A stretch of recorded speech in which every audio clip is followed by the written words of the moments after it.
Good morning, good afternoon, good evening, ladies and gentlemen, boys and girls. Welcome to Emergency Management Associates. We're coming to you from the Area Command, 392 miles west of Kitty Hawk Beach, North Carolina. We want to welcome everybody here who is here watching our program today. I want to make sure we're on the air with you.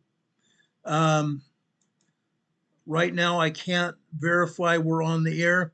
Yes, I just did. I just got into YouTube saying we're on the air. We appreciate everybody that's going to be joining us here on the air today. We have Aubrey's here. Hey, Yaron and all. Thank you for being here, Aubrey. We appreciate you as well. We appreciate everybody that's going to be here with us today. Now, guys, we're going to do this a little bit different than we have before. Notice I did not start off with the video because I can't get the video to work every time that we go on the air. That's why we're not using it until I can verify that our incoming or intro video and our outro video are working correctly. So I'm not going to do that. I'm just going to go on the air normally as most people do without any intro on it. Now, guys, we're also doing this a little bit differently as well. Today is Friday, June 20th, 2025. We're going to be talking about earthquakes. We're going to be talking about electromagnetic pulse, EMPs. During our program, as we're going through it, please come up with questions that you want answered because I happen to be a subject matter expert and I've put together a lot of information on these subjects. One of the reasons we're talking about electromagnetic pulse today is because what has happened in Iran during the past week. Okay? Israel has bombed out Iran. We know that. We know for a fact that the United States and Israel has command of the skies. Now, President Trump went in with our military Wednesday night into Thursday. They went in almost unhindered, almost completely unhindered, because we had destroyed their communications and command posts. We destroyed most of their airplanes and jet fighters. We destroyed most of their missiles and missile launching facilities, completely obliterated them. We also went after several of their nuclear facilities, their manufacturing facilities, and also where they store the missiles. That's where I'm going to leave this right now. I want to go over to our earthquakes right now. I want to show you exactly what we're seeing here in Iran today. Now, there's been some misunderstanding here about what has happened here in Iran during the past, I want to say, the last 3 or 4 days. Okay, one of our EMA family members asked me on a chat whether or not an earthquake could happen as a result of a nuclear explosion. The answer is absolutely yes, it could. I want to make that perfectly clear. Yes, a atomic explosion could result in an earthquake. Could result in an earthquake upwards from 5.0 large up to 5.5, 5.6, and possibly larger. Now, why do I say that?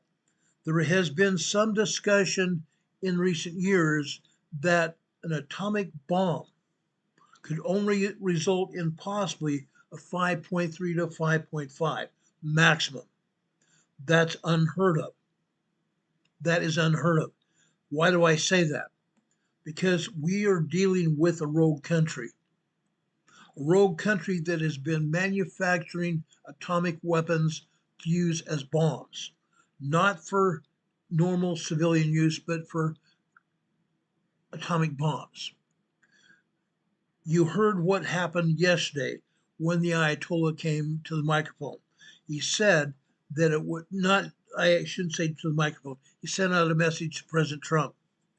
He told President Trump and the Israelis to look out. He said that the coming catastrophe would be in the history books for centuries. The coming catastrophe could be in the history books for centuries. That's what Iran has said. Okay?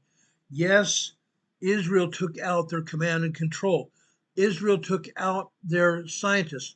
Israel took out all their military higher ups. But the Ayatollah is left. He said he is promising a huge catastrophe that could be written in history books for centuries. He means that. I take that to mean that they have a larger bomb than anyone ever expected them to have, a larger capability. Now, they do not have the military personnel to do what they've done in the past. Right now, they have been, again, bombing Israel, but they're not 30, 40, 50, 100, 200 missiles at a peak. It hasn't been that. It's been one or two missiles. That is because Israel and the United States came in there Wednesday into Thursday and took out that capability. They took out their launch facilities and such. But what you're seeing here on the map is an earthquake. This is an earthquake, ladies and gentlemen. And guess what? It's not the only one. It's not the only one. This is a 5.1 earthquake, and USGS has, I believe, misidentified where this earthquake is. We've proven to you in the past the USGS cannot pinpoint the earthquakes where they are. They either put them in areas where they're not, or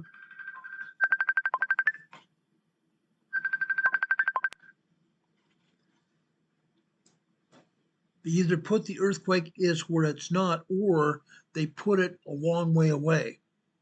Okay? As I've talked about earthquakes put on the map by USGS, we show earthquakes on the USGS map as, for example, being in Denali National Park. USGS puts it as an entirely different location. They cannot identify exactly where these earthquakes are, or they purposely misidentify them.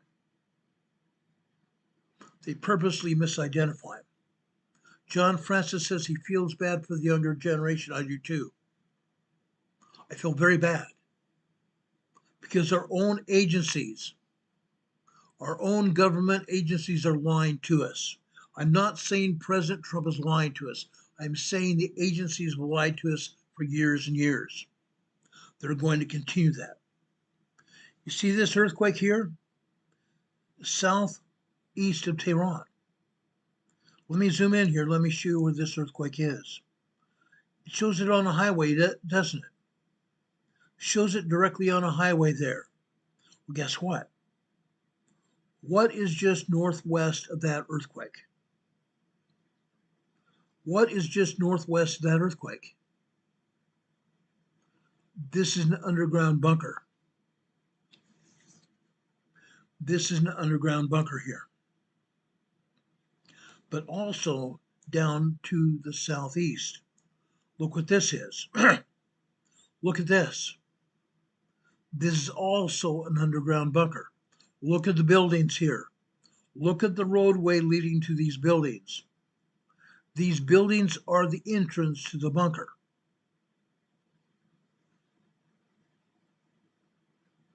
Now, this earthquake that they put here, I do not believe that it was actually the location of the earthquake. Our military or the Israeli military may have come in here and took out this location, in which case this could have been a nuclear explosion, an underground nuclear explosion. USGS has this at 10 kilometers deep. There's been other earthquakes here as well.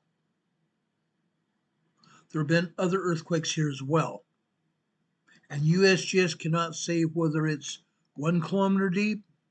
They cannot say whether it's 500 feet deep. They cannot say whether it's 5 kilometers deep. That means USGS is not even telling us the truth. And I'm sure they do mean that. I'm sure they don't even understand exactly what's going on. John Francis is asking what a crown 2 means. Folks, when you see a crown or a number off to the side of your crown, that only means that YouTube is experimenting with a new program. A program to identify people that have been here on this chat before. That's what those numbers and that's what those crowns mean. They mean people that have already been here before. Okay? Hang in there, guys. Hang in there. YouTube is also making other changes. I didn't know what it meant either 2 weeks ago, but I had to do some research. YouTube is experimenting with what they think will help identify people and give them special recognition for being here in our program. I applaud that. I completely applaud that. Anyway, getting back to what's going on here with what this map is showing us. I want to make it clear. I want to make it very clear that yes, this could have been an underground explosion. It could have been an underground explosion at this location.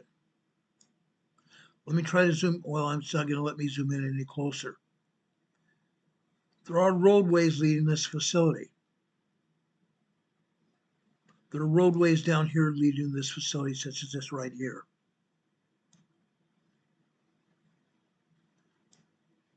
As I stated yesterday, after the U.S. took out some bunker busters and dropped 6 of them on Todro nuclear facility in Iran, we kept hammering away at that facility. The facility was located deep in that military underground facility in the mountain. It was located 26 stories beneath the ground, 26 stories beneath the surface. Notice where these facilities are. The entrance from these facilities goes for a long way.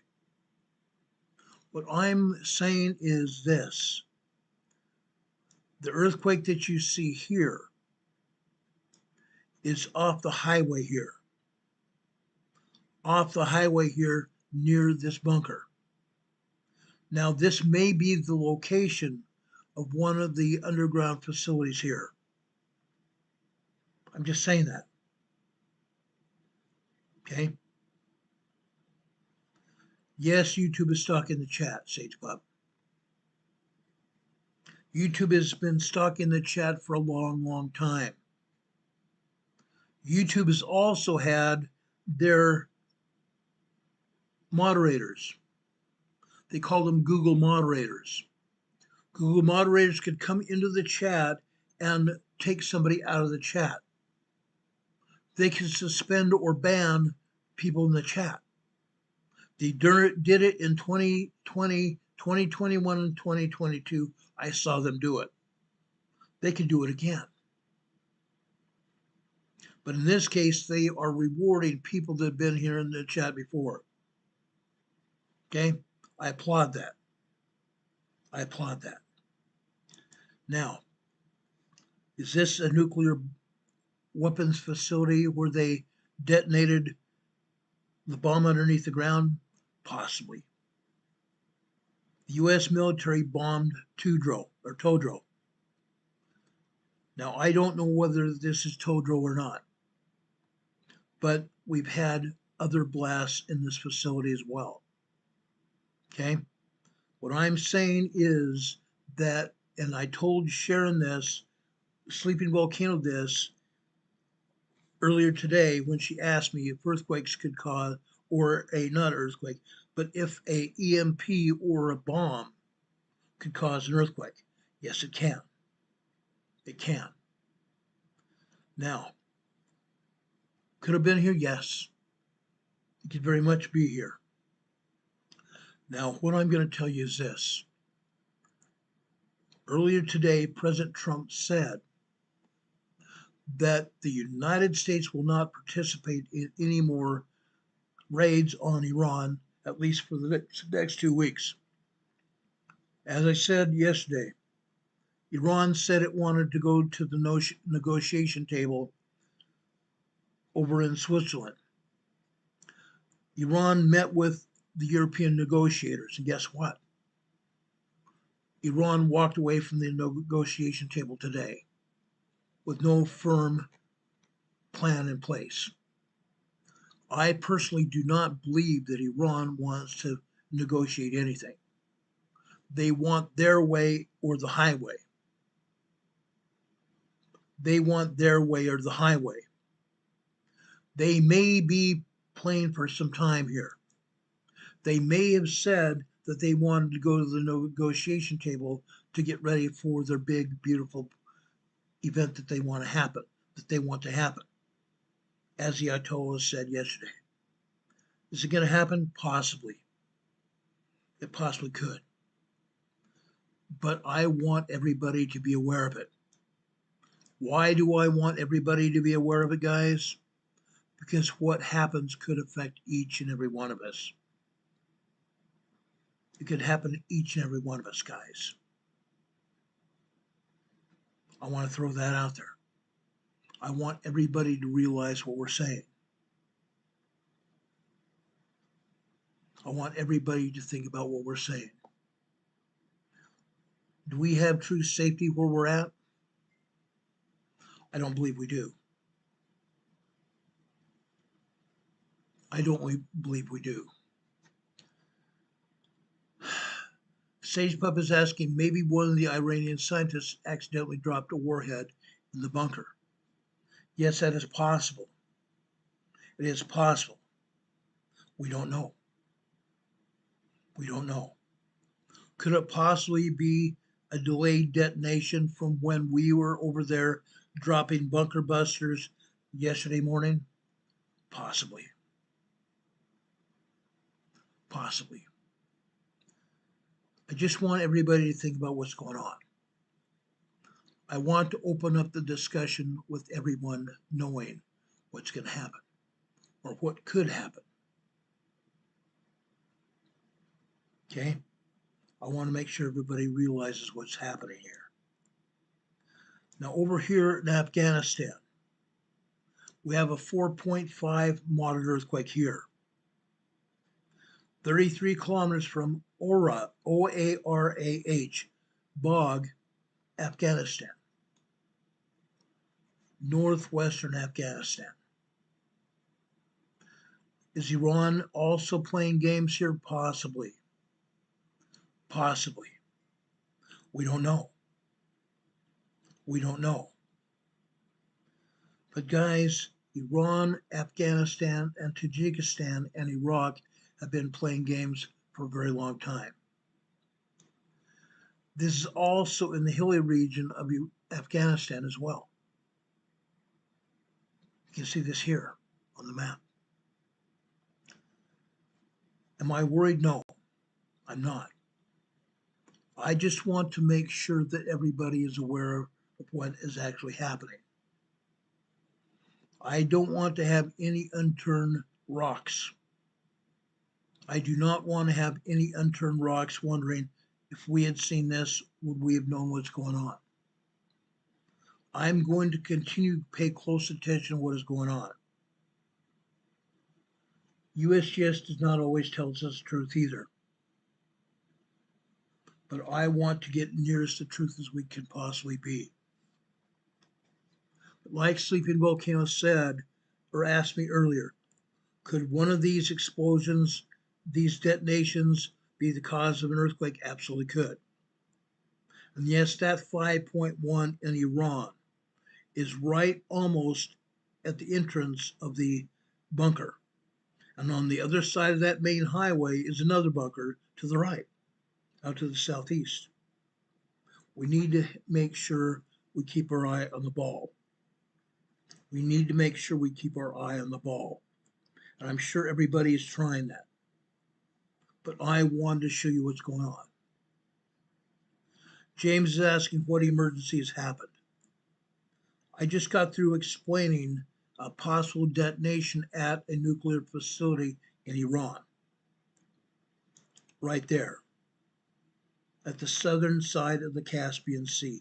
It was not in the Caspian Sea by any stretch of the imagination. In fact, it was probably 25 miles south of the Caspian Sea. But it could have been a nuclear detonation. We don't know. We don't know. I personally do not have access to all the satellite briefings. I don't have access to any satellite photography. Only the investigations people do. The intelligence people do. The military Pentagon has access to those classified information. I don't. I'm just putting the information out there so you'll understand what we're seeing. Okay? I want to make it very clear what is going on. I do not want any misunderstandings. I do not want any misunderstandings. Now, also over here in the Caspian Sea, right in this area here, there is an earthquake. There's a 3.3 earthquake over here in Iran. Let me bring up our webcam a minute. Let me show you on the European map what I'm talking about. Right here in this area here of the Caspian Sea, the southeastern area of the Caspian Sea, we have a 3.3 small earthquake. A 3.3 small earthquake. Could this be a result of some kind of detonation in that bunker? Possibly. Possibly. As seismic waves travel, and it could be that that's what happened here. We don't know. We don't know. And the USGS is not showing it. They're not showing hardly anything. Now, there are two more earthquakes here as well. There are two more earthquakes here in Iran as well. I'm going to show you one other one here. Let me back up on the USGS map here. I'm going to go over slightly to the southeast here, right about in this area right here. We have a 3.1 earthquake here. We have a 3.1 small earthquake here. Okay. Then we have one other about 100 miles away from there. Let me back out here on the map.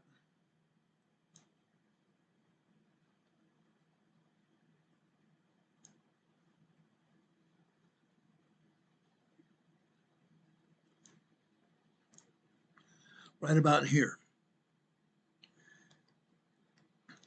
This is a moderate 4.5 earthquake.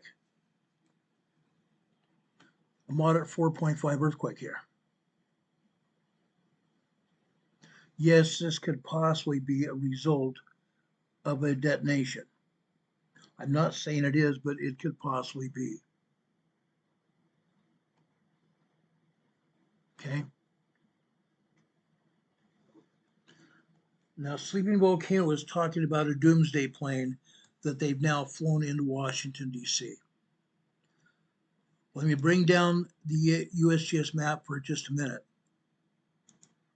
I believe I might have a picture of that doomsday plane.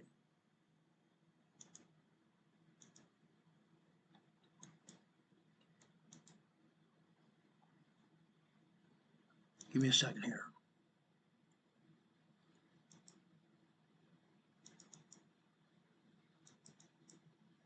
Right here. They flew this plane over into Andrews Air Force Base over in Baltimore, Maryland. Now notice where they parked it. This array above the plane is to make sure that this plane would not get hit with any nuclear weapons before the president or any military personnel board the plane. That's what this array is at. And look at the antennas behind it. Those antennas are also an array for lightning and also any other EMP that could possibly be hitting this plane. This plane is entirely protected. This plane is entirely protected. This is the E5 doomsday plane. It's a 747.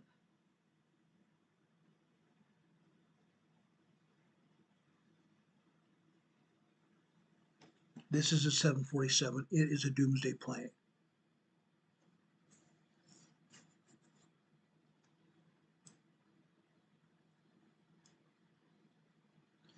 Sleeping Volcano says Trump is due to speak. I have not heard that yet.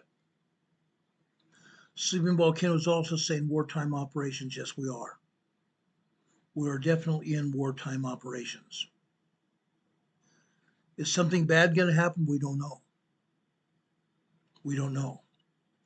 Russia's been put on notice not to even pull anything. Russia's been put on notice not to pull anything, and China has as well. China has backed off from the Taiwan possible takeover that they had previously tried to plan. Earlier this week, Taiwan was surrounded by Chinese Navy. Chinese Navy has opened it up. Probably only because President Trump is president. I'm just telling you. President Trump is in charge, and China and even Russia are worried what President Trump could do.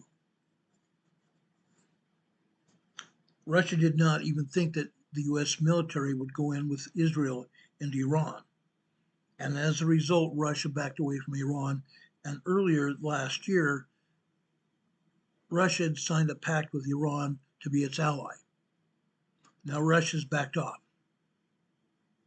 They're afraid of an incident with the United States. Okay? They're completely afraid of an incident with the United States. Is something going to happen? I don't know. I don't think so at this point in time. But I'm telling you this. We have a commander-in-chief that's not afraid to do what he has to do. I'm convinced of that. He's not afraid of doing what he has to do. Now, I want to go back to the USGS map. I want to talk about some earthquakes. Then we're going to talk about EMPs. Okay? Let's pull out of Iran right here. Pull away from Afghanistan, this whole area. Look at this. USGS is not showing any seismic activity here. USGS is lying through their teeth. Again, USGS is lying through their teeth. Right in this area here, I want to show you 5 earthquakes. 5 earthquakes.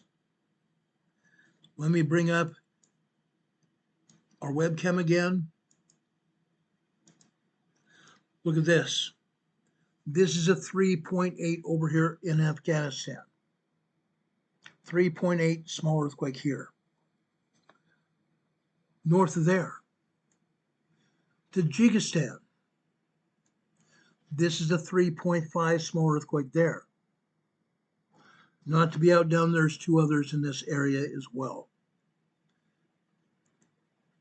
We have a 4.0 moderate earthquake right there.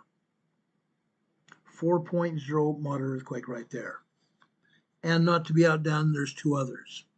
South and east of there, also in Kadud, Baghdanistan, Afghanistan, we have a 3.9 4.0. 3.9 4.0.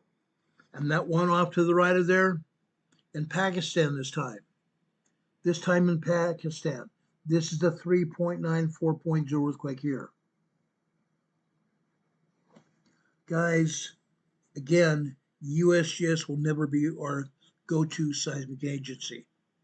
The United States Geological Survey is supposed to be our go-to agency, supposed to be the foremost seismic energy, or not energy, foremost seismic agency in the world. They're not. They don't even tell us the truth. I want to go down to Karachi, Iraq. This is over at the Iraq-India border. This is a 2.8 earthquake here. 2.8 earthquake here. And USGS is also not showing that. Let me back out here on this map, and you'll see right here where Karachi is. and they're not showing this earthquake either. They're not hardly showing anything, are they? Nothing. Nothing.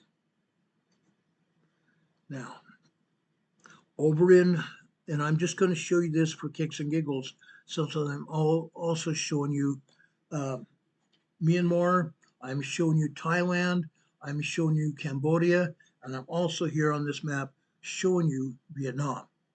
Look at this. 10 plus earthquakes over here in Myanmar.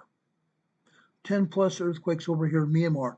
All these earthquakes here are aftershocks of the 8.0, 8.4 earthquake that hit here 2 months ago.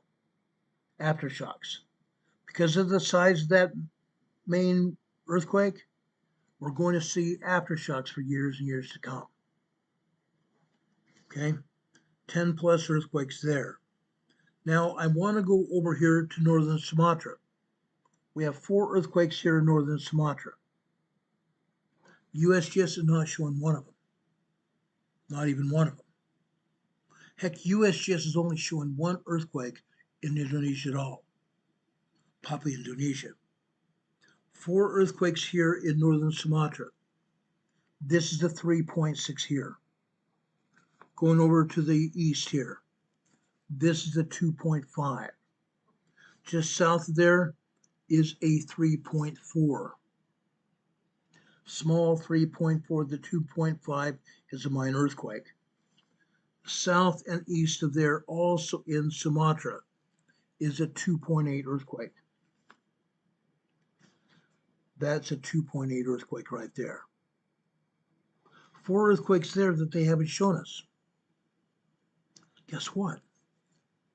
Look at all the other earthquakes here in Indonesia and the Philippines that they're not even showing us.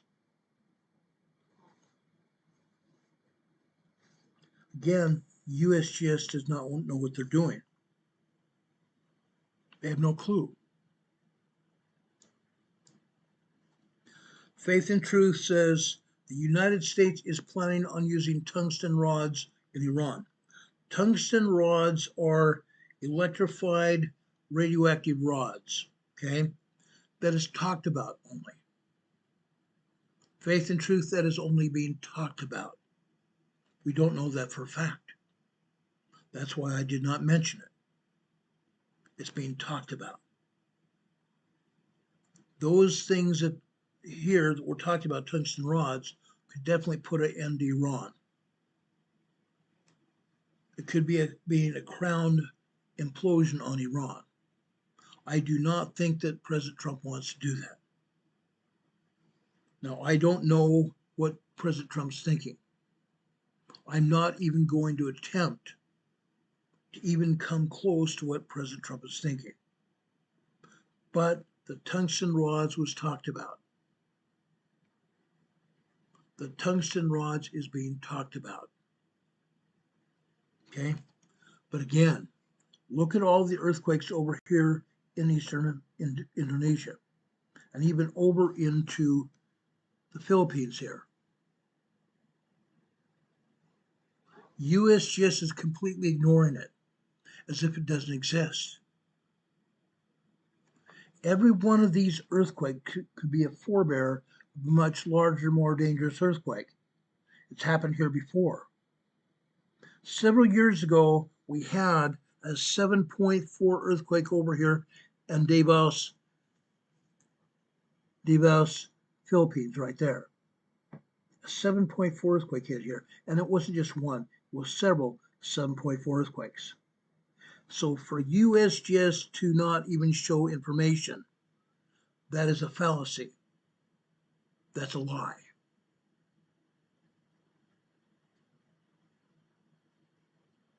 Faith and Truth says she got that from military sources, but guess what? It's only being talked about. I want to emphasize to you, it was only talked about. It's not as if it's going to happen. It's only talked about. Now, guys, I want to say this loud and clear. I'm not here to say what is actually going to happen. I'm not here to say what's going to happen or what's not going to happen. Why am I saying that? I'm not going to give away anything to our enemies. This channel is not going to give away any information to our enemies. I want to make that loud and clear. I want to make that fact known loud and clear. You're not going to hear me talk about it before it happens. After it happens, it's an entirely different story. If I know it's a fact, I will talk about it. I will talk about it. Okay? Please don't put anything out there for the enemy to use. I don't want that ever to happen. I do not want that ever to happen.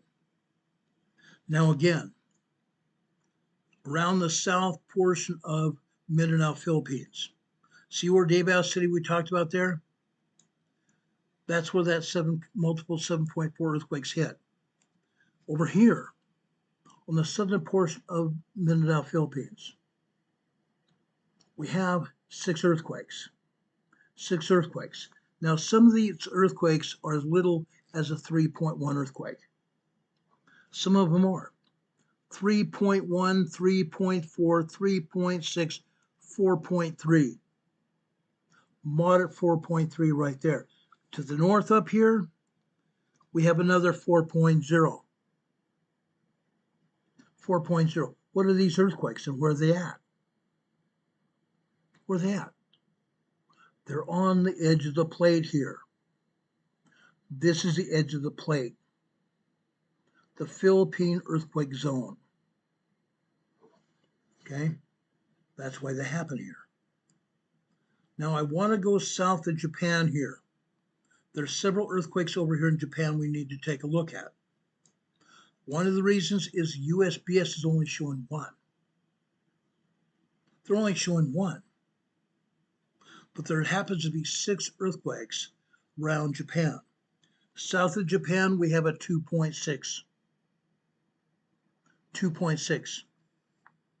We go up further to the north, off of the Izu Islands. The Izu Islands here, we have a 4.4. 4.4 here. Let's see what the USGS says this is. USGS has said that this is a 4.4 as well. Okay, I'll buy that. I'll buy that. But how about this earthquake that actually happened in Japan? In Japan on land. This is the 3.1 earthquake. A 3.1 earthquake right there. Okay? More than that. Off the coast of Tokyo. Off the coast of Tokyo, we have a 4.2. USGS shows a lot of 4s, don't they? They show a lot of 4s, but they're not talking about this. Why not? They showed the 4.4 in the Izu Islands that also belong to Japan. Why are they not showing this? Inquiring minds want to know. How about over in Chiba, Japan? Yotsukiyako, Chiba, Japan. We've had earthquakes here before. We have a 3.1 here today. 3.1 here. And over on the west side of Japan. This earthquake that I'm about to show you is an aftershock of a 7.4 earthquake that hit here just over a year ago. Hit here just over a year ago. This is near Suzu, Ishikawa, Japan. A 3.3 earthquake here. Again, we had a 7.4 earthquake here just over a year ago. That earthquake killed 500 people and injured 500 others. Another aftershock here. But again, USGS doesn't want anybody to know about it, or they would have talked about it. I have real issues with that. I have huge issues with USGS not being honest with us. Now there is one earthquake also off of Hokkaido over here. Just barely off of Hokkaido right in here. Right there. This is a 4.0 earthquake here. 4.0 earthquake here. Why is USGS not showing 4s?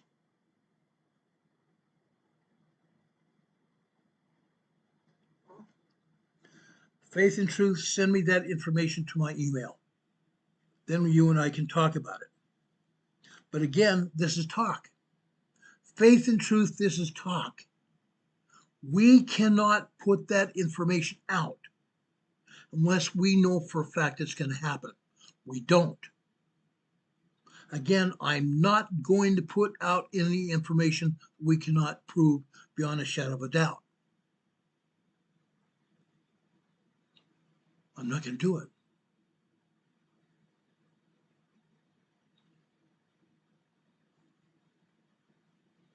Okay? Please do not put anything on this channel or I will erase it. I will erase it. Make sure you don't put anything up here on this channel again. Okay? Now, north of Hokkaido, we have 2 more earthquakes. This earthquake just happened. This is a 4.6 here in the Kuril Islands. It's also on that same earthquake fault that comes up from Japan, that comes up from the Philippines, that comes up from Indonesia. This is also the edge of the plate, the Craton Edge. Another 4.6 earthquake here. And on the other side, closer to the actual Kuril Islands here, we have another 4.1 moderate earthquake. This is 170 kilometers deep, and this earthquake that we just got through having is 10 kilometers deep, 6.2 miles deep.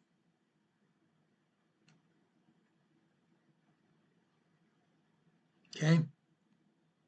We don't show any other earthquakes up here in Russia here. We don't show any other earthquakes right now up here in Russia. Over here in the Aleutian Islands here, we have a minor 2.1 earthquake here, 59 kilometers west-southwest of Adak, Alaska. All the other earthquakes here are in southern Alaska here, except for one. Except for one. This brand new earthquake here is a 1.8 tremor here. A 1.8 tremor near a volcano here. This earthquake here is a 2.6. Happy Valley, Alaska. Also near a volcano right there. Okay? Look at these other earthquakes here in a straight line. A straight line. When I see earthquakes in a straight line, I start having chills run through me. This is a 2.1. This is a 1.6. This is a 1.2. This is a 2.1 here. Okay? This is in the Cook Inlet here of Alaska. Cook Inlet here of Alaska. Up here in the Cook Inlet is a 1.3. They say this is 23 kilometers west-northwest of Nikiski, Alaska. That's interesting. Let's go further over here to the west. Guess what? This is a 1.7. This is a 0.2. This is 0.5. This is 0.6. These are microquakes. Microquakes. Guess what? What is this complex here? This is Mount Redoubt in Alaska. This is Mount Redoubt in Alaska.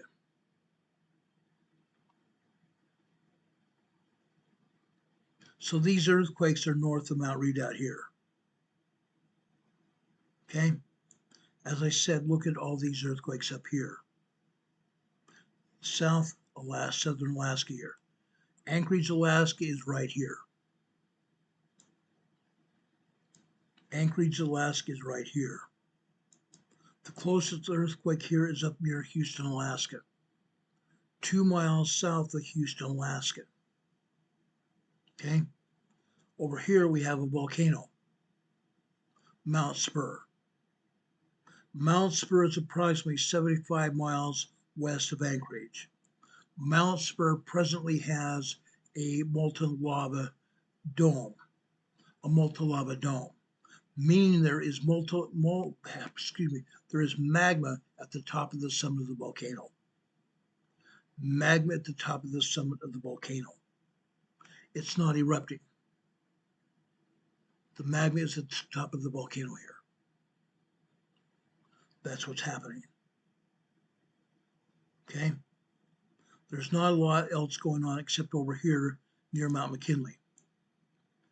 This is a 1.3 here near Mount McKinley, on the northern flank of Mount McKinley. To the north of there, we have a 0.9, 1.0 tremor here. Again, on the flank of Mount McKinley. Over here on the northeastern flank, we have a 1.2. Guess what? USGS is not even showing these earthquakes to be in Denali National Park. They're putting this earthquake as 65 kilometers north of Petersville, Alaska. Nowhere near there. Sorry, USGS, no cigar. But these earthquakes that you see here are on the flanks of Mount McKinley. The flanks of Mount McKinley. To the south, we have a 1.4 here. Again, they're putting this as 63 kilometers northwest of Petersville. What a joke. What a joke. USGS doesn't even know the locations, or they're trying to deceive us again. They're trying to deceive us again. They do that. They do that. Now they're still showing one earthquake up here near Katavik, Alaska. They had this here yesterday. They had this here yesterday. This did happen at 5:21 p.m. Eastern Time here in Alaska. No, Alaska does not go by Eastern Time. They have Alaska Daylight Time here. But this is a 2.4 earthquake that happened yesterday evening. Okay? Now, I want to go over here to the southern Pacific Northwest. That's almost an oxymoron. I want to go over here to the Triple Junction. The Triple Junction here is represented by an earthquake today. That earthquake fault that goes off to the north, is a Cascadia seismic zone. The Cascadia seismic zone. That earthquake fault that goes off the coast of Northern California. This is called the Gorda Escarpment.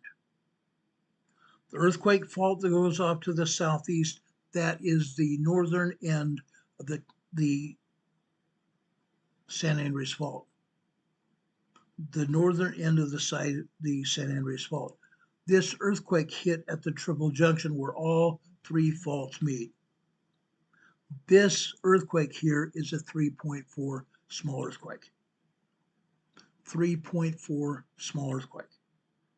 Out here to the west. Over off the Gorda Escarpment here, we have a 2.8. This earthquake fault out here that goes to the north, this is called the Gorda Ridge. We have a 2.9, 3.0 earthquake here. The Gorda Ridge comes off of the Gorda Escarpment here, runs north all the way up here to the Blanco Fracture Zone. The Blanco Fracture Zone. The Blanco Fracture Zone runs perpendicular to the Gorda Ridge here, and it makes contact with the Juan de Fuca Fault to the northwest here. The Juan de Fuca Fault goes north here. It zigzags through the northern Pacific here, all the way up here to Queen Charlotte Island, Haida Gwaii. It meets up with the Cascadia Subduction Zone here. The Cascadia Subduction Zone. The Cascadia Subduction Zone runs from the southern tip of Haida Gwaii here all the way down to Northern California, to the Triple Junction, all the way down the west coast of Vancouver Island, Washington State, and Oregon, and over here into Northern California. And today, Like I said, we have a 3.4 here at the Triple Junction, the southern side, the southern end of the Cascade Subduction Zone. We're going to talk about the Cascade Subduction Zone on Monday. In Southern California, we have all kinds of earthquakes here in Southern California, and they have not even touched on the word all. They have not even come close to the word all. There are over 400 earthquakes here in the greater Los Angeles area. Over 400 earthquakes here in the greater Los Angeles area. They're hardly showing anything. They're showing this earthquake, a 1.1 tremor up here in Universal City. This earthquake here in Highland Park, Pasadena, California. They're showing another earthquake here in Mare Loma, just south of Loma Linda University. Another earthquake down here near Home Gardens, Corona, California. This is a 1.8. Further out here to the northeast here, Loma Linda, California. This is a 1.0 tremor. Further south here is a 1.0, Calimesa, California.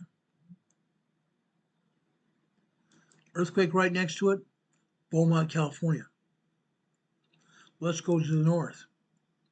This is the 1.2 in Big Bear in the San Bernardino Mountains.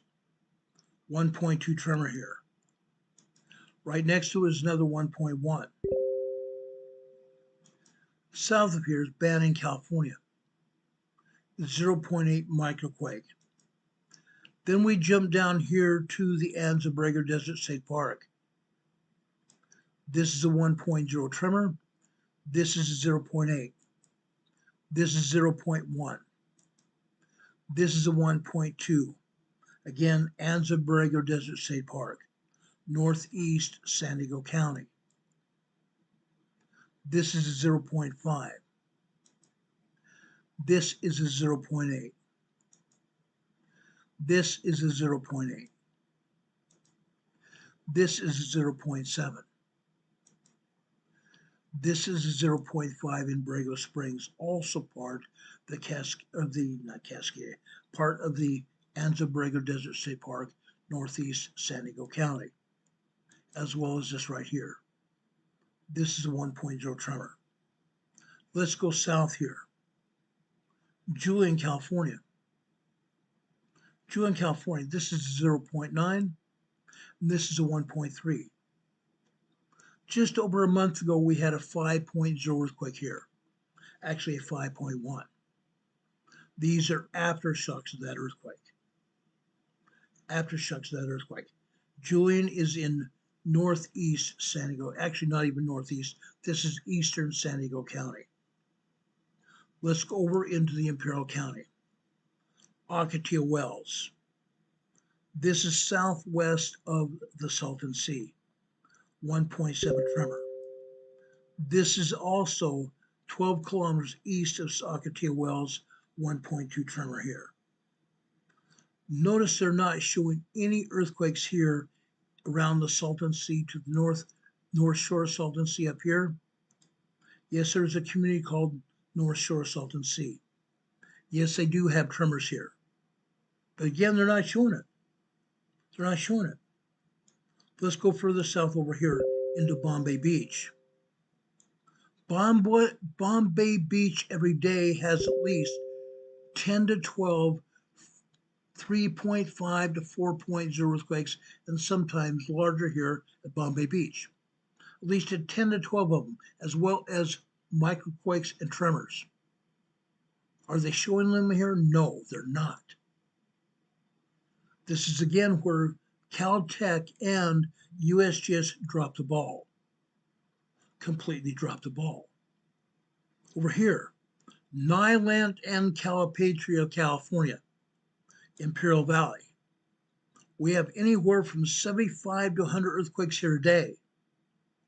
75 to 100 earthquakes here a day. And they show nothing. Not a thing. Not a thing. Why not? I'm going to go down here to Westmoreland, California. Today we have two 3.03.2 earthquakes here in Westmoreland, as well as a bunch of minor earthquakes, 2.0, 2.9, and a whole lot of minor tremors, 1.0, 1.9, and probably even microquakes as well. Are they showing anything? No, they're not. Absolutely not. I'm asking why not? Why not?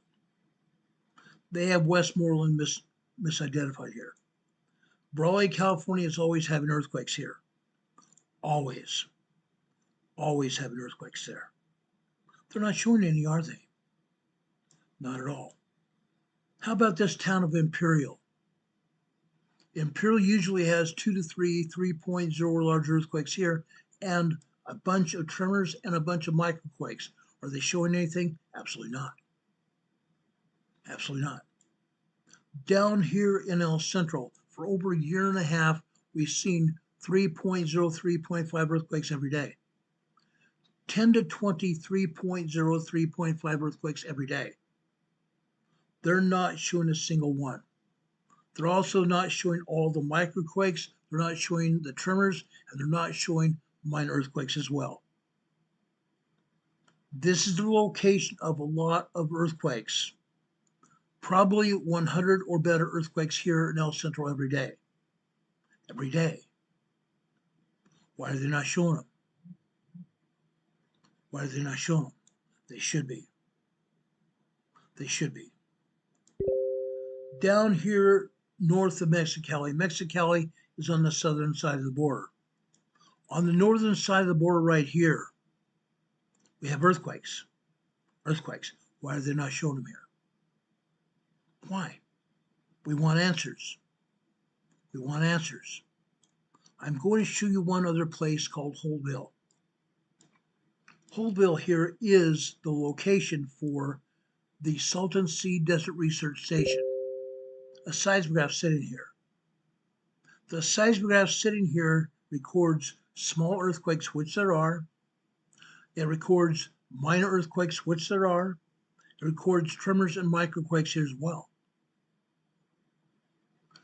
Holtville here on this seismograph records probably close to 100 tremors, earthquakes, and minor earthquakes here every day. Why are they not showing them? Why am I saying this? Because, folks, USGS says that there are only 254 earthquakes worldwide. So far, I have identified over 1,000 earthquakes here in Southern California. I have identified over 1,000 earthquakes here in Southern California alone that they have not even identified, not even coming close to it. There are 25 earthquakes here in Texas today. 25 earthquakes here in Texas. Down here in southern Oklahoma, they're showing a 1.4 tremor here near Velma, Oklahoma, oil and gas quake. This, they say, is a 1.5 quarry blast near Mill Creek, Oklahoma. Let's zoom in here. I want to see this. Well, guess what? They might be right in this case. This is near a quarry. USGS may have gotten this right. They only get maybe 1 or 2, maybe 3 quarry blasts right every month or two. Every month or a month or two. Usually they misidentify them. This may be a quarry blast here, a 1.5 quarry blast. Interesting. Interesting. There are more earthquakes here in Oklahoma than they're showing here. More of them. They're not showing any activity here on the pneumatic fault. None. I'm going to tell you this, there are over 400 earthquakes here on the pneumatic seismic zone. Over 400. If we had the time tonight, I'd identify every one of them. every last one of them. Over here on the east coast of the United States and Canada, here we have several hundred earthquakes and tremors up and down the entire coast from Georgia north here into Nova Scotia.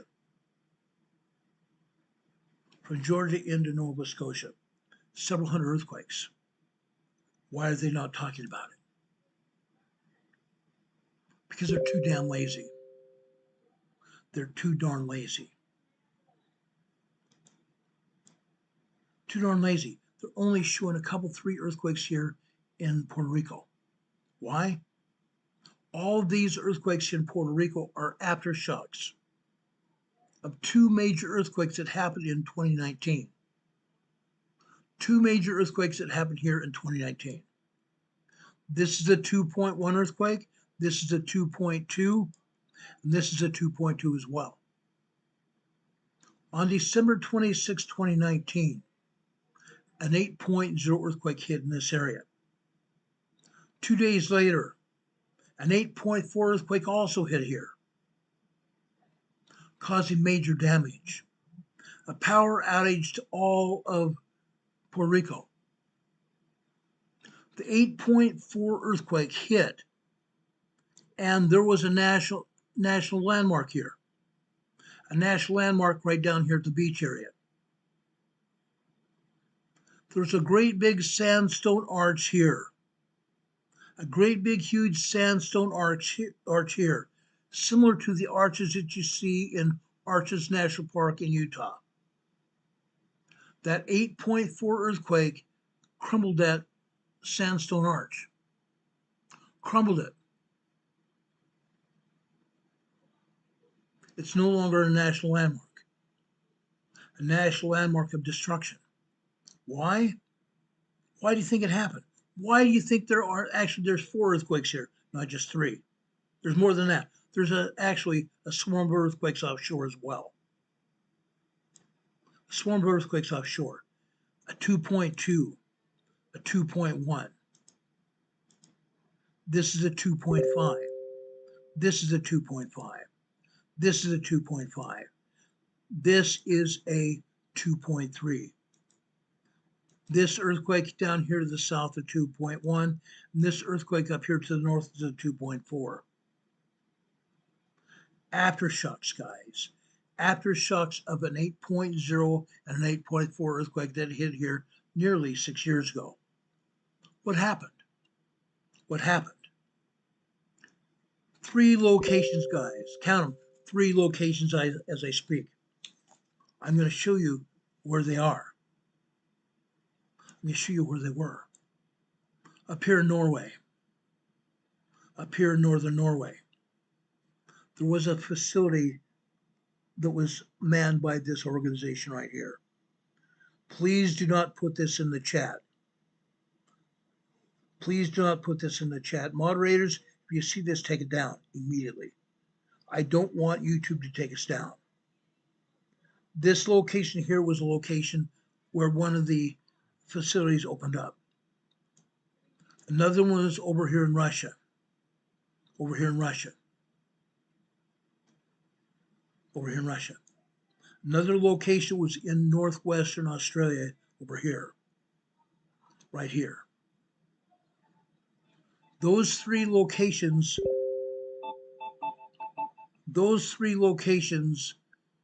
coordinated their strike with high frequency radio waves.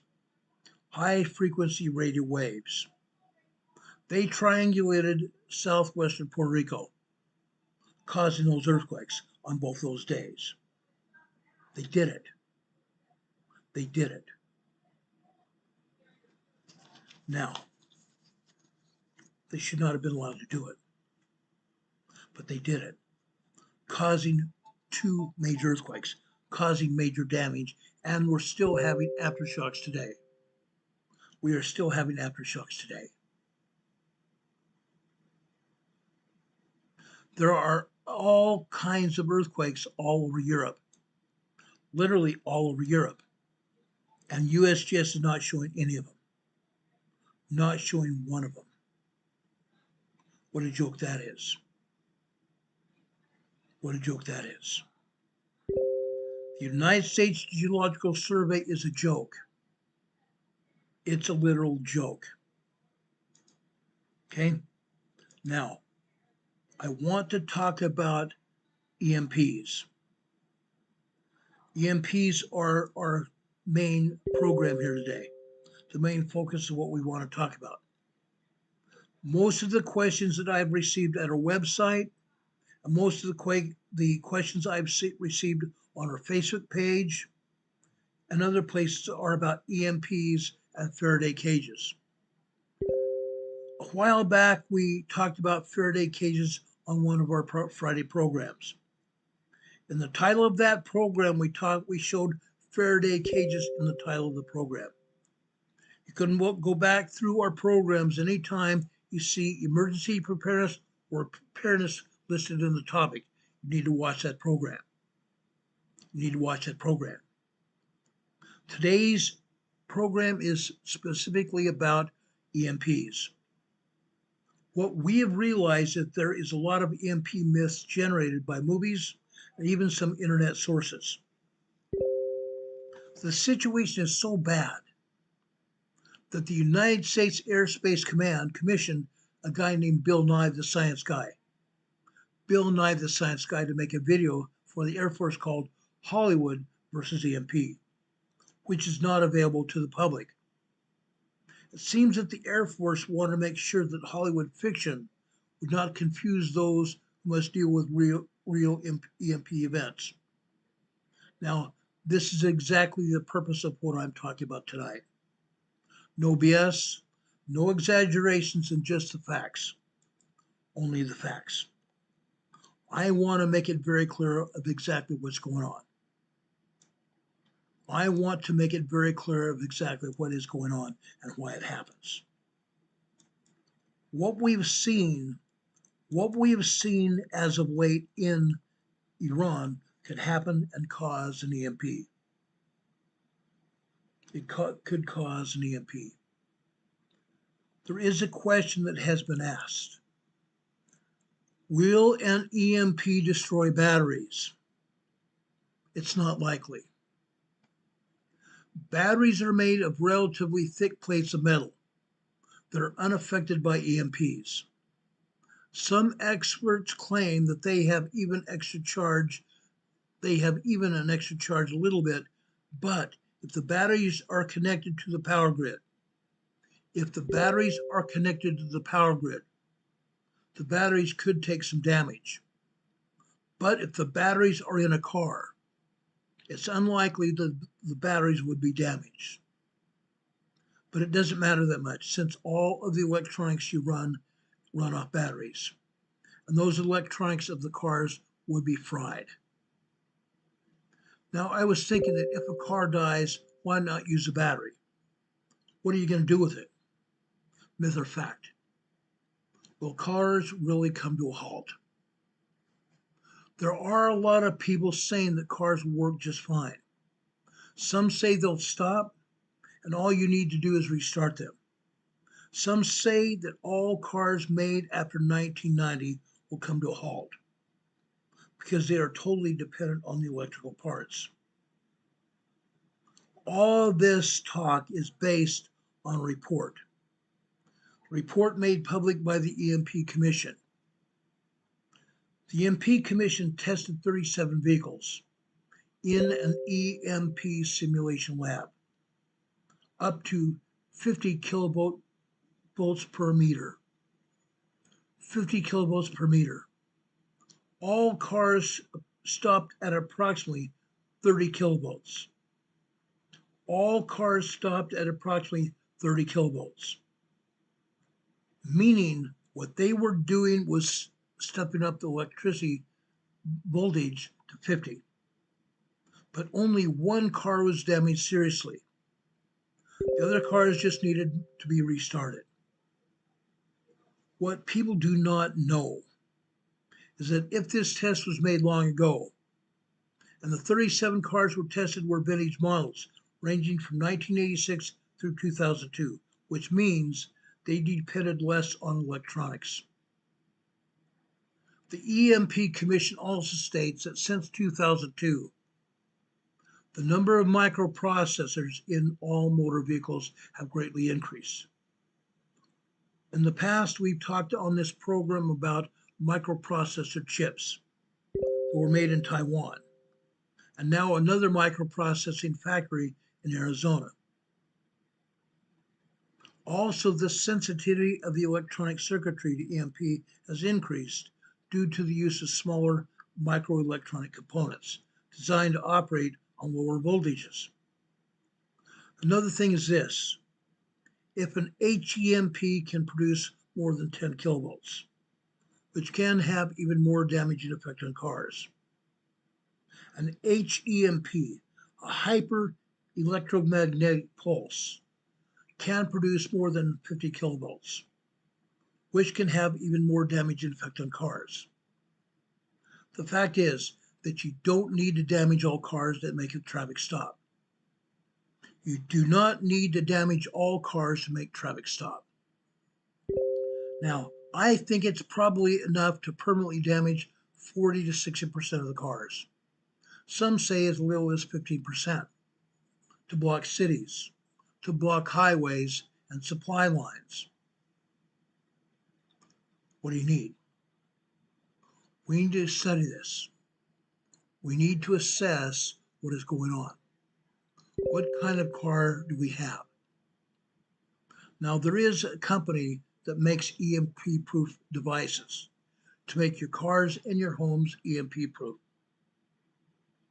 Marv talks about that company a lot. You can check into it, but it's very expensive. Now, I want to talk about this. In the past, we've talked about EMP car bags, how to build an EMP car bag. We can talk about that another time. I want to talk about this and ask you a question. Will iPhones, Android phones, iPads, tablets, electronic devices of any kind be affected by an EMP? The first thing you should know that 90% of these devices already have an internal EMI shielding. Internal EMI shielding, which is there to protect the components from affecting each other. Plus, these devices are very small comparing to the power grid. So if you are disconnected from the power grid, if your iPhone, your tablet,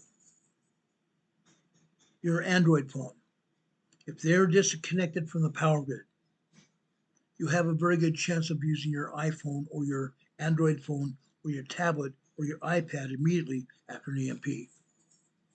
But not to make calls and not to search stuff on the internet. Telecommunication antennas will be fried. Telecommunication cell towers and antennas will be fried. So they will not be able to have any signal of any kind from or to that station. Those telecommunication stations will be dead. If the phone is connected to the power grid, charging at the moment when the EMP hits, it will be fried. If the iPhone or the Android phone or any of those electronic devices are charging when, at the moment, the EMP hits, those devices will be fried. Those devices will be fried. And even so, if you have a chance of getting away with only a fried phone charger, you would be lucky. Let's talk about solar storms. Myth or fact? Solar storms only affect the side of the earth that is facing the sun when the storm hits. That's not true. That is not true. As I've talked to you before, we've talked about the solar storm, the plasma radiation coming from the solar storm. And by the way, yesterday we had another X1.9 hit. We had another X.19 solar flare hit the Earth. The solar flare, the plasma radiation comes away from the sun and does this. Yes, it hits the Earth side face of the sun, but the Plasma radiation engulfs the planet. The plasma radiation engulfs the planet just like this. Okay? Solar storms tend to disturb the entire magnetic field of the Earth, and they can affect all sides of the Earth. A solar storm on March 13th, 1989. Hydro-Quebec lost electric power, cutting the supply of electricity to 6 million people for several hours. This happened at 2:44 a.m. in complete darkness. So Quebec was on the side opposed to the sun. It still was affected. Quebec lost power for several hours. Well, planes fall out of the sky when an EMP hits.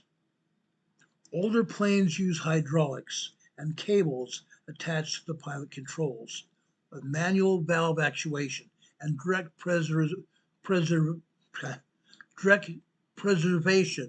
or pressurization from the ram air turbine, which means those older planes will still have semi-functional flight controls. The older planes use hydraulics and cables attached to pilot controls. Those pilot controls use manual valve actuation and direct pressurization of the ram air turbine, which means they will still have semi-functional flight controls. Okay? Newer planes.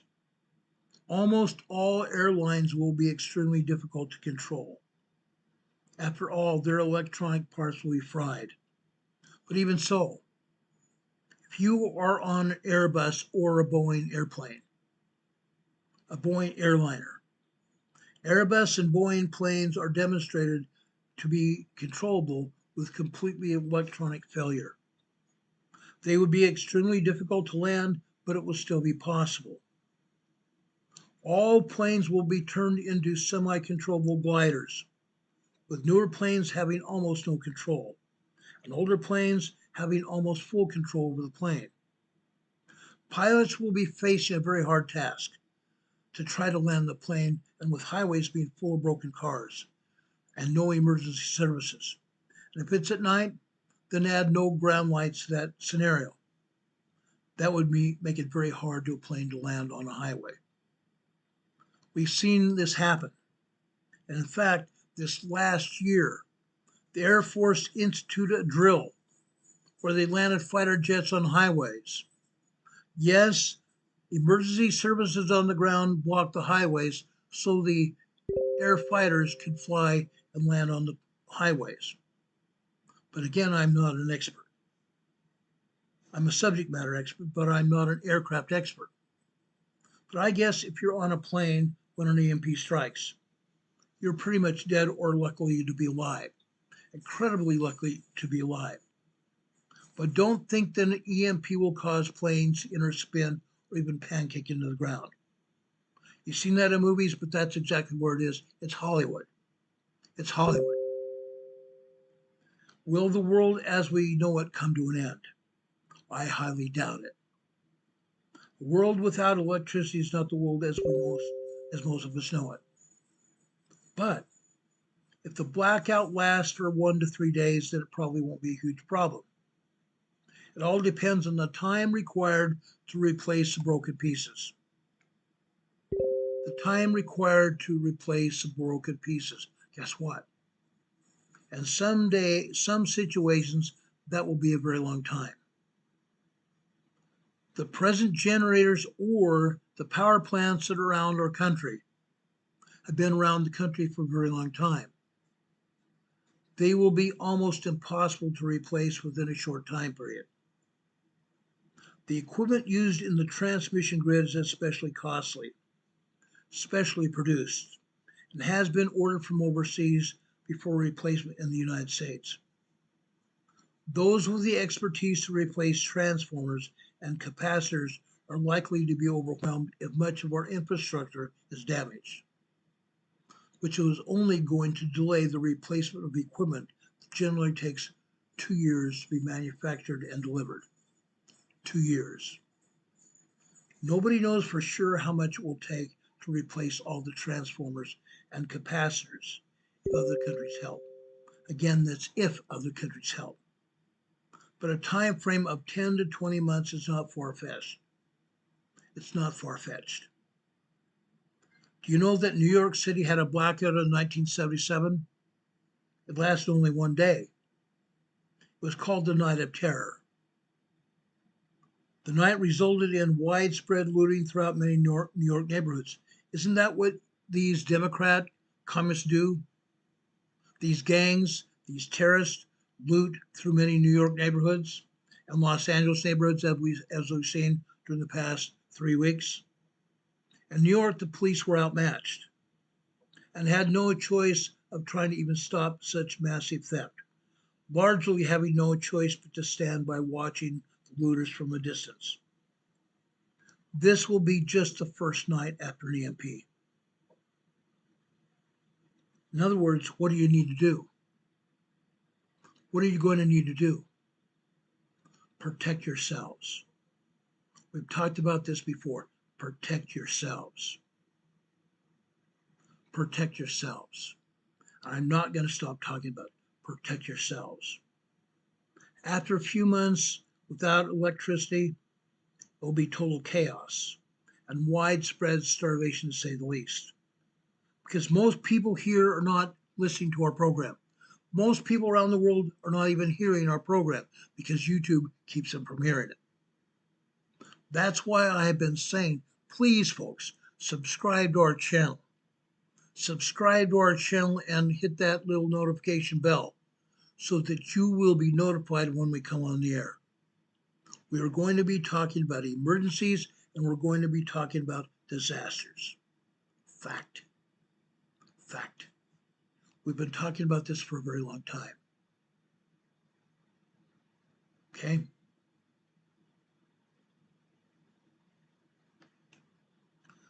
Do Faraday cages need grounding? No. No. Grounding is not necessary. To be sure, if you made an EMP hardened Faraday cage, all you need to do is place a small turned on radio inside your Faraday cage. If it stops, then you have an EMP hardened box. If it stops, you have an EMP hardened box. We talked in the past about Faraday cages and how to build them yourself. Myth or fact?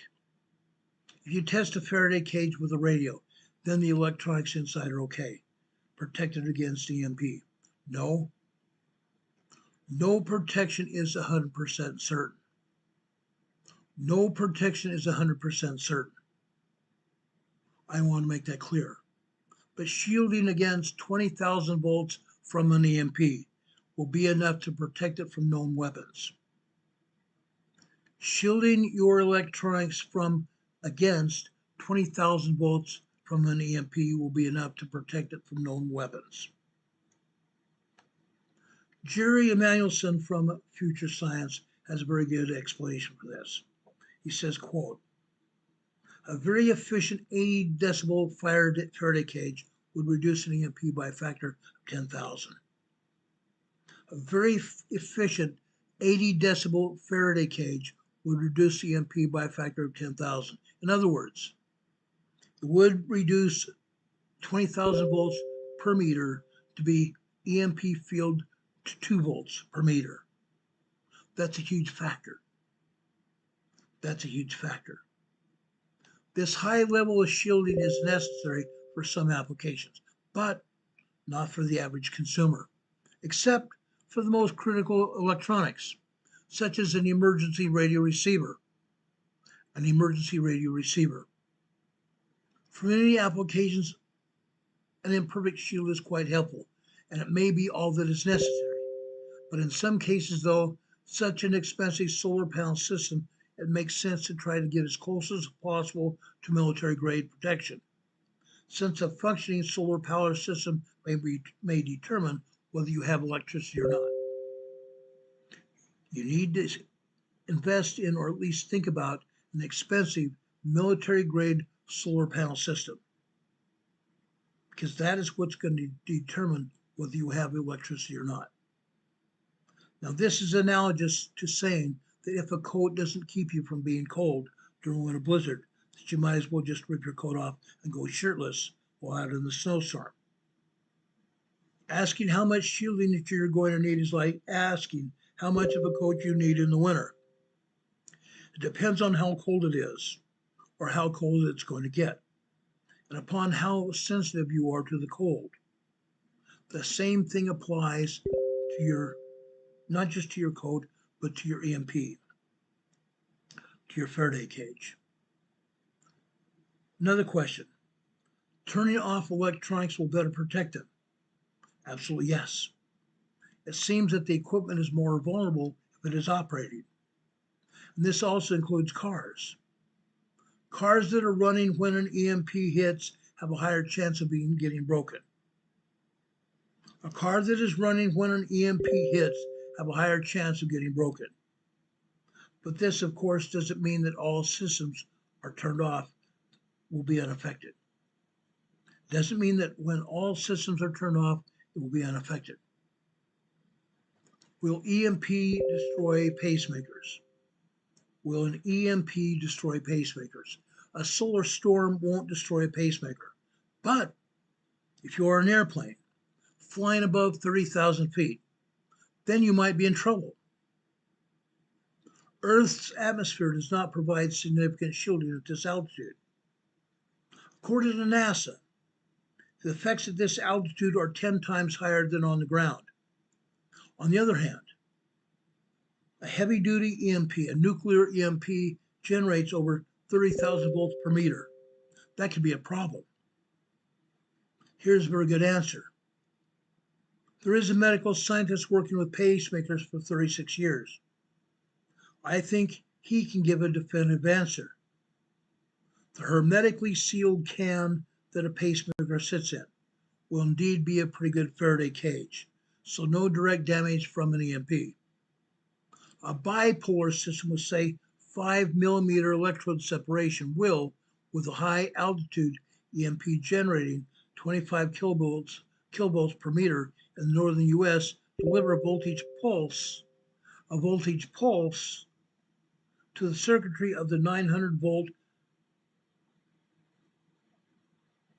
bipolar system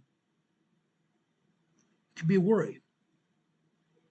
That won't necessarily damage a pacemaker, but those pacemakers are designed to cope with external defibrillator voltages. They're designed to cope with external defibrillator voltages. A unipolar system where the electrodes may be 15 centimeters apart. The electrodes themselves will be 15 centimeters apart. They will generate a bigger voltage, maybe 4 to 5 kilovolts to the generator. This could be damaging. 4 to 5 kilovolts to the generator of the pacemaker could be damaging. Now, according to what I've been asking the manufacturers of these devices,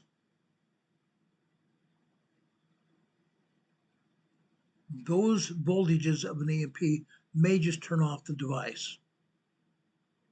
The EMP may just turn off the device. Heidi Petrick just gave us a $20 super chat. Heidi, thank you so much for that. God bless you.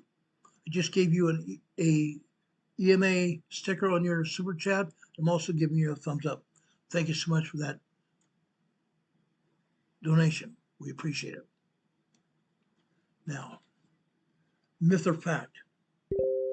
Will an EMP destroy solar panels? Will an EMP destroy solar panels? A solar storm won't cause major problems to your solar panels. A solar storm will not cause major problems to your solar panels. If they are not connected to the power grid, nothing will happen to them. If they are, then in case of a solar storm, your inverter will cause your system to shut down automatically. Your inverter could cause your system to shut down automatically. Worst case scenario will mean your inverter blow a fuse. and a simple fuse change will get your solar panels back up to full working order. But a nuclear EMP powerful enough will destroy unprotected solar panels. An EMP powerful enough, for example, a nuclear EMP will destroy unprotected solar panels. The best way to protect them is, of course, to enclose them in a Faraday cage.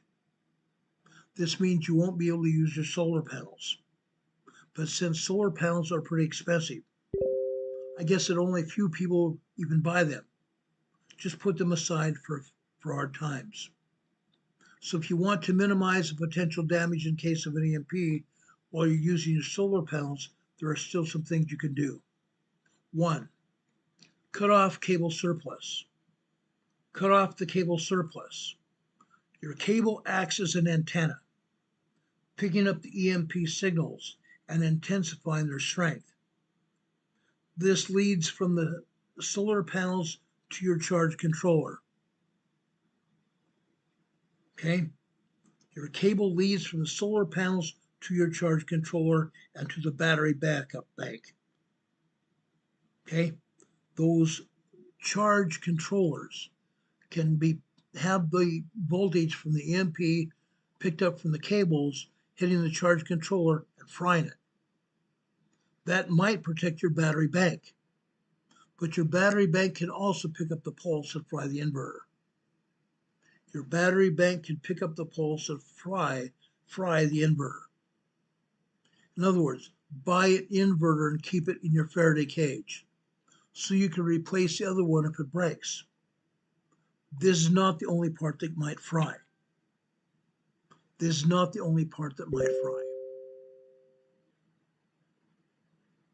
Now, do I have any questions? Do I have any questions from any of you about what we talked about? I want to talk about EMPs, and there's so much I could talk about. I have about a 3-hour presentation on just EMPs alone.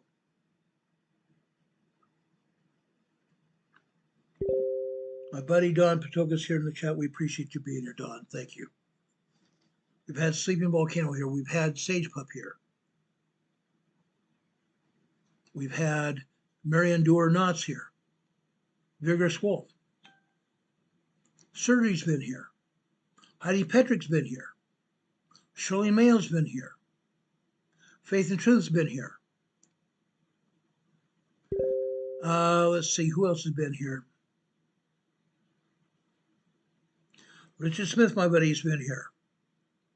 Richard Smith says your very old computer gear should be able to help you start networking again after a major hit. You're right. That might help you. It might. Shirley's asking, will the plate melt as a result of an EMP? No. A tectonic plate will not melt as a result of an EMP. It's impossible. It's completely impossible. It might get heated up. It might help cause earthquakes. Because as we've learned, the stuff that holds the plates and the faults in place, all that biological material, all the dead plant material, all the sand, dirt, and grit holding the plate and or the faults in place, all that stuff turns to what? A greasy, oily substance, causing the plate and or the faults to more quickly move, which means we're going to have earthquakes. Going to have earthquakes. Aubrey's still here. Thank you so much. Yes, Sleeping Volcano, we might hurt like hell. You're right. It's possible. It's absolutely possible. Why? Because electronic waves, such as we have from the solar flares, the plasma radiation, and also the electromagnetic radiation we get from planetary alignments. That affects our bodies, affects our brains, affects every living thing, including plants. So a lot of us, including plants, are going to hurt. A lot of us, including plants, are going to hurt.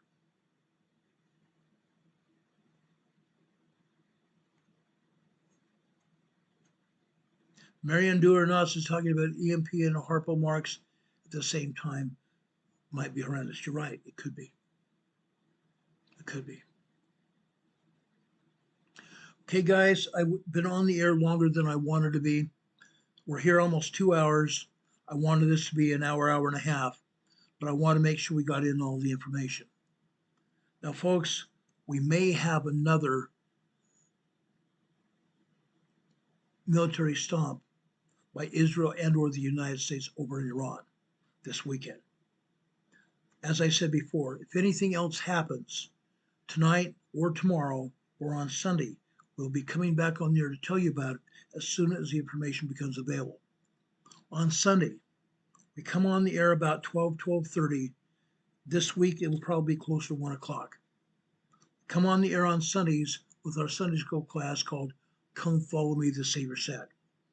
Our weekly Sunday school class talking about our Savior Jesus Christ. I ask you all to join us for that. We sure appreciate it. We sure appreciate it. Folks, I love each and every one of you. Carol and I love you all very much. We talk about you guys. We think so much of you, and we pray for each and every one of you. Now, since Sleeping Volcano will be undergoing a medical procedure on Monday, I want her to know that we're going to be praying for her, and I ask for all of you also to pray for Sleeping Volcano. Her name's Sharon. Please include her in your prayers. She needs that. She needs that a lot. I ask the Lord to bless you. Bless each and every one of you that may also need blessings in your lives. May God bless you. May God be with you this day and always. God be with you until we meet again. We'll see you on the other side.